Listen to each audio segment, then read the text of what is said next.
మరి ఇది అధికార మార్పిడి కోసం జరిగేది కాదు కదా అనే ఆలోచన ఈ మధ్యన దేశవ్యాప్తంగా ప్రజల్లో కనబడుతూ ఉన్నది. కానీ దానికి భిన్నంగా తెలంగాణలో మీరు చూసినట్టయితే మొన్న పంచాయతీ ఎన్నికల్లో 2 ఏళ్ళు తిరగకముందే కాంగ్రెస్ పార్టీకి ప్రజలు బుద్ధి చెప్తూ దాదాపు 40% గ్రామ పంచాయతీలు బీఆర్ఎస్ పార్టీ కట్టబెట్టారు.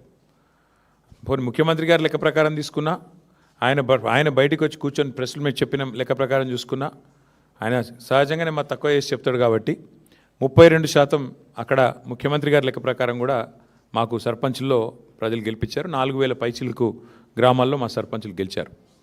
అట్లాగే ఈరోజు మున్సిపల్ ఫలితాలు చూస్తే కూడా డెఫినెట్గా గతంలో ఎవరెవరైతే ఏదేదో మాట్లాడినారో వారందరూ నోళ్ళు మూతలు పడే విధంగా ఇవాళ మరి మెరుగైన ఫలితాలే సాధించాము. ఓవరాల్గా చూసుకున్నట్టయితే నాకున్న ఇన్ఫర్మేషన్ మేరకు 2580 చిల్లర వార్డులలో పోటీ అయింది. మొత్తం 117 మున్సిపాలిటీలు కార్పొరేషన్ కలిపి 2580+ వార్డ్స్లో మరి ఎన్నిక జరిగితే బీఆర్ఎస్ నాకున్న ఈ నిమిషానికి ఉన్న రిపోర్ట్ ప్రకారం దాదాపు 730 దాకా మాకు ఇప్పటికే ఫలితాలు వచ్చినాయి. ఇంకొక 10-15 పెరిగితే పెరగవచ్చు. ఓవరాల్గా 740-750 దాకా వస్తాయి వార్డులు అనేది మా అంచనా.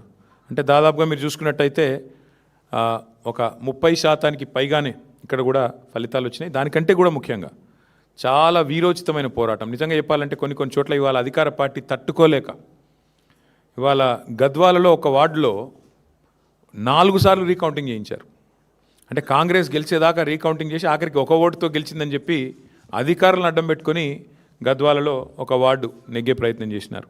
వర్ధనపేటలో ఈ నిమిషానికి మనం ఇక్కడ మాట్లాడుతున్నాం, అక్కడ ధర్నా నడుస్తుంది. మా కౌన్సిలర్లను ఎత్తుకొని పోయి గెలిచిన కాడ రీకౌంటింగ్ 4 సార్లు చేసి అక్కడ కూడా ఇదే ప్రయత్నం.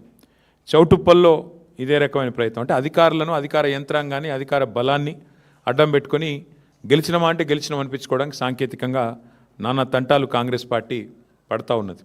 అయినప్పటికీ నాకున్న ఇన్ఫర్మేషన్ ప్రకారం మొత్తం 117 మొత్తం పట్టణాల్లో జరిగిన ఈ ఎన్నికల్లో మాకు ప్రత్యక్షంగా డైరెక్ట్గా అంటే ఎవరి అవసరం లేకుండా నేరుగా దాదాపు 15 నుంచి 16 నేరుగా గెలుస్తున్నాము.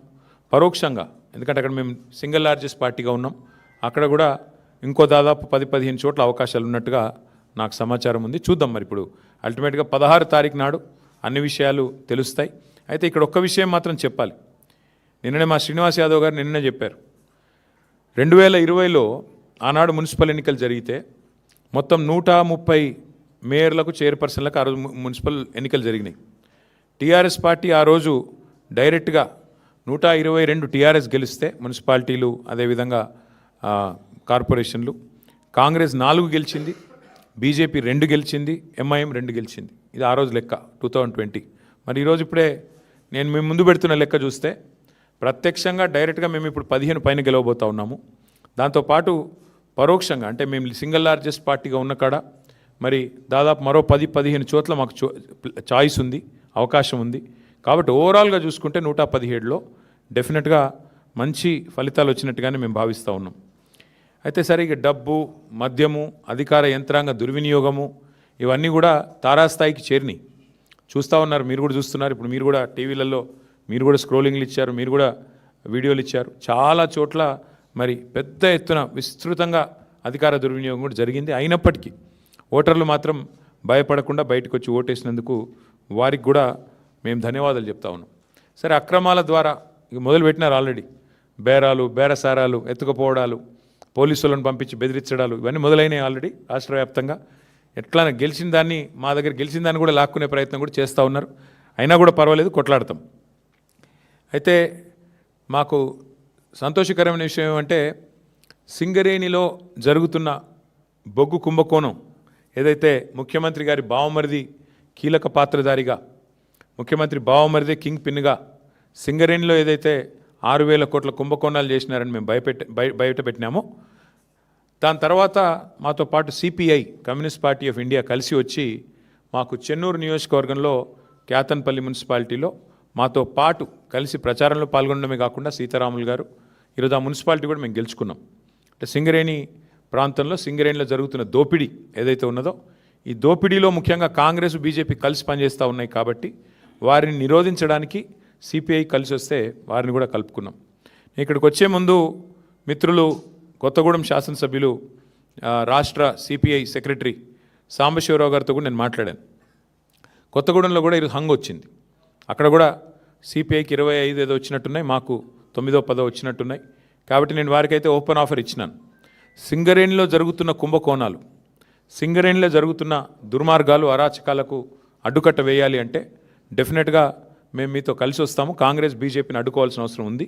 ఎందుకంటే ఈ రెండు చోట్ల కూడా అక్కడ 51% వాటా సింగరేణిలో రాష్ట్ర ప్రభుత్వానికి ఉంది, కాంగ్రెస్ ప్రభుత్వం ఇక్కడ ఉన్నది.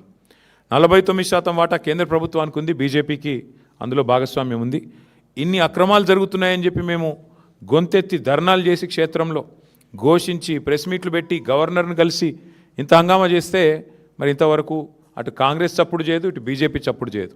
అందుకే మిత్రులు సిపిఐ రాష్ట్ర సెక్రటరీ మరి సాంబశివరావు గారికి నేను ఫోన్ చేసి చెప్పాను, మీరు కనుక తీసుకోవాలనుకుంటే కొత్తగూడెం కార్పొరేషన్ మీరు తీసుకోండి, మేము మద్దతు ఇస్తాం ఓపెన్గా అని చెప్పి కూడా వారికి చెప్పడం జరిగింది. ప్యూర్లీ ఒకటే ఉద్దేశం, సింగరేణిలో జరుగుతున్న దోపిడీని, సింగరేణి కేంద్రంగా ఉన్న కొత్తగూడెంలో తప్పకుండా అక్కడ మరి కాంగ్రెస్ బీజేపీని ఎండగట్టాలన్న ఉద్దేశంతోనే ఈ ఆఫర్ కూడా మేము ఇచ్చాము. అట్లా కలిసి వచ్చే లౌకిక పార్టీలు ఉంటాయి, చాలా రకరకాల కాంబినేషన్స్ ఉంటాయి. ఇవన్నీ కూడా చూసిన తర్వాత మేమైతే డెఫినెట్గా గట్టిగా పోరాడినాము. గట్టిగా క్షేత్రస్థాయిలో మా నాయకులు, మా కార్యకర్తలు కూడా బలంగా కొట్లాడారు. మంచి భవిష్యత్తు ఉంది అనడానికి. అట్లాగే ఈరోజు మరి ప్రధాన ప్రత్యామ్నాయం, ప్రధాన ప్రతిపక్షమే ఈ రాష్ట్రంలో కాంగ్రెస్తో పోరాడగలిగిన శక్తి, కాంగ్రెస్ను గద్దెదించే శక్తి, బీజేపీని నిరోధించే శక్తి ఖచ్చితంగా బీఆర్ఎస్కు మాత్రమే ఉంది అని మొన్న పల్లెల్లో జరిగిన ఎన్నికలు, ఇవాళ పట్టణంలో జరిగిన ఎన్నికలు తేల్చి చెప్పాయి. పల్లెల్లో 4000 పైచిలకు సర్పంచులు గెలిపించారు ప్రజలు. మరి అట్లాగే పట్టణంలో కూడా ఈరోజు చూస్తే దాదాపు 730-740 వార్డులు గెలిచి అక్కడ ఇక్కడ రెండు చోట్ల కూడా ప్రధాన ప్రతిపక్షం కేవలం బీఆర్ఎస్ మాత్రమే, పోరాడే సత్తా ఉన్న పార్టీ బీఆర్ఎస్ మాత్రమే. రెండు పార్టీలు, ఒకటి ఢిల్లీలో అధికారంలో ఉంది, ఇంకోటి రెండోది రాష్ట్రంలో అధికారంలో ఉంది. కానీ ఈ రెండు పార్టీలు ఉన్నప్పటికీ, ఎన్ని రకాల కుయుక్తులు పనినప్పటికీ బీఆర్ఎస్ఏ, కేసీఆర్ గారి నాయకత్వమే ఈ రాష్ట్రానికి శ్రీరామ రక్ష అని చెప్పి మళ్ళీ ఒకసారి అటు పల్లెల్లో ఇటు పట్టణంలో ప్రజలు తేల్చినట్టయింది. మరి ఇదే ఉత్సాహంతో రేపు హైదరాబాద్ కార్పొరేషన్ కానీ, మిగతా కార్పొరేషన్ వరంగల్, ఖమ్మం కానీ, అట్లాగే జిల్లా పరిషత్ ఎన్నికలు పెడితే వాటిలో కానీ ఇదే ఉత్సాహంతో ముందుకు పోతాం. డెఫినెట్గా ఎక్కడెక్కడైతే ఈ దుర్మార్గాలు, అరాచకాలు జరిగినాయో వీటిని వదిలిపెట్టం. అవసరమైతే వాటి మీద న్యాయ పోరాటం చేయడం, వాటి మీద ఇంకా ఎట్లాంటి వ్యూహాలు అవలంబించాలో అవన్నీ కూడా పార్టీలో చర్చించి నిర్ణయం తీసుకుంటాం. కానీ మళ్ళొకసారి మా కార్యకర్తలకి, నాయకులకి, మాకు సపోర్ట్ చేసిన ప్రజలకి, మాకు ఓటేసిన ప్రజలకి చాలా స్వల్పమైన తేడాతో ఓడిపోయాం. కొన్ని చోట్ల 1 ఓటుతో, అర ఓటుతో ఇట్లా రకరకాలుగా జరిగినాయి. అక్కడ కూడా ఓడిపోయిన వాళ్ళు కూడా ఎవరు నిరాశ పడవద్దని, బేజారు కావద్దని చెప్పి కూడా వారికి కూడా విజ్ఞప్తి చేస్తూ మీకు కూడా మళ్ళొకసారి ధన్యవాదాలు.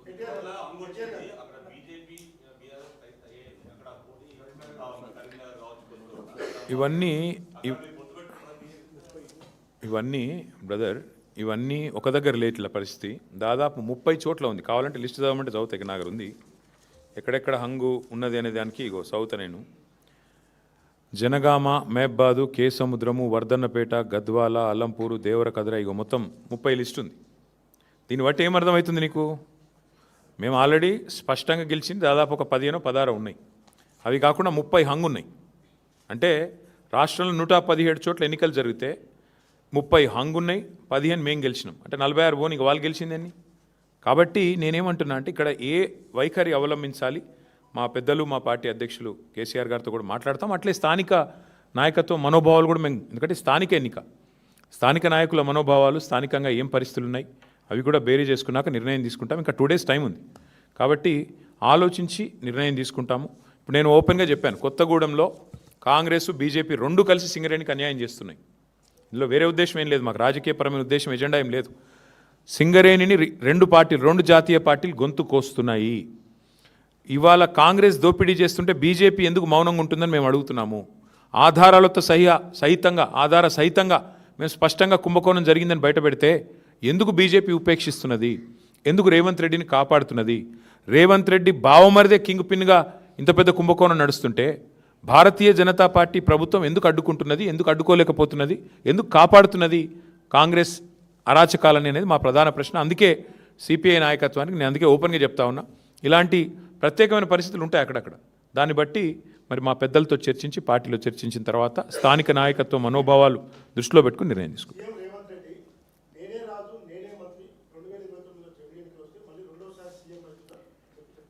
సరే అనేది ఇక చాలామంది అట్లా అనుకున్న వాళ్ళు ఇదివరకు చూడలేదా? తుగ్లక్ ఉండే ఒకడు, ఇక చాలామంది ఉన్నారు అసంటోళ్ళు. అట్లాంటి పిచ్చి తుగ్లక్లు చాలామంది ఉంటారు. అట్లాంటి వాళ్ళు వస్తారు పోతారు.